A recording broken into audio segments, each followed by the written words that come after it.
Hi friends, మధ్యాహ్నం 1:30 అవుతుంది. అన్నం తిందామని లేచాం. అందరూ చేతులు కడుక్కుంటున్నారు. భోజనం అయితే చేస్తున్నాం. క్యారేజ్ ఓపెన్ చేసాం. కుమారమ్మ ఏం కూర? మా అమ్మది పప్పు దోసకాయ. కుమారక్క నీది? నాది కూడా వంకాయ కూర పచ్చడి. ఫ్రెండ్స్, లక్ష్మక్క నీ కూర ఏంటి? అదిగో మా అక్కది ములక్కాయ టమాటా. పిలిచినమ్మా ఉప్పు. అదిగో మా పిన్నిది పప్పు. రత్నకుమారి నీది? మా అయితే ఈ కూరలు. ఫ్రెండ్స్, మీరైతే ఏం కూరలో చేసుకున్నారో కామెంట్లో చెప్పండి ఫ్రెండ్స్. సరే, ఆకలేస్తుంది. అన్నం అయితే తినేస్తాం. ఎండలో కూర్చున్నాం ఫ్రెండ్స్. చూడండి, ఇక్కడ ఒక్క చెట్టు కూడా లేదు. ఈ చేలల్లో ఎండలో కూర్చొని భోజనం చేస్తున్నాం ఫ్రెండ్స్.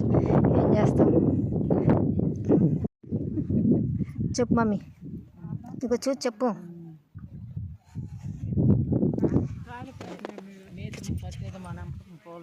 ఎండకు కూర్చున్నాం. ఏం చేస్తాం? బాధలు జగనాలే చూడాలి.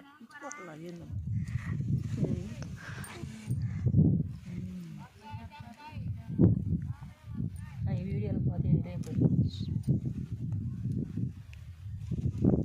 మిల్లమ్మా, ఎండలో కూర్చొని గొడవ చేస్తున్నావు చెప్పు. ఎండలో మా బాధలు ఎవరు ఆలకించట్లేదు. పొరుగు నుంచి ఊరు వచ్చి ఎండలో కూర్చొని తింటున్నాం.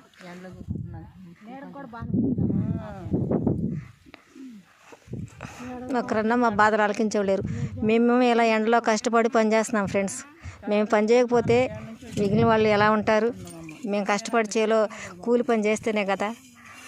రైతులు ఏందే, కూలివాడు లేదే ఏమీ లేదు. మేము పండించిందే కదా ఫ్రెండ్స్ రాష్ట్రం బాగుండేది.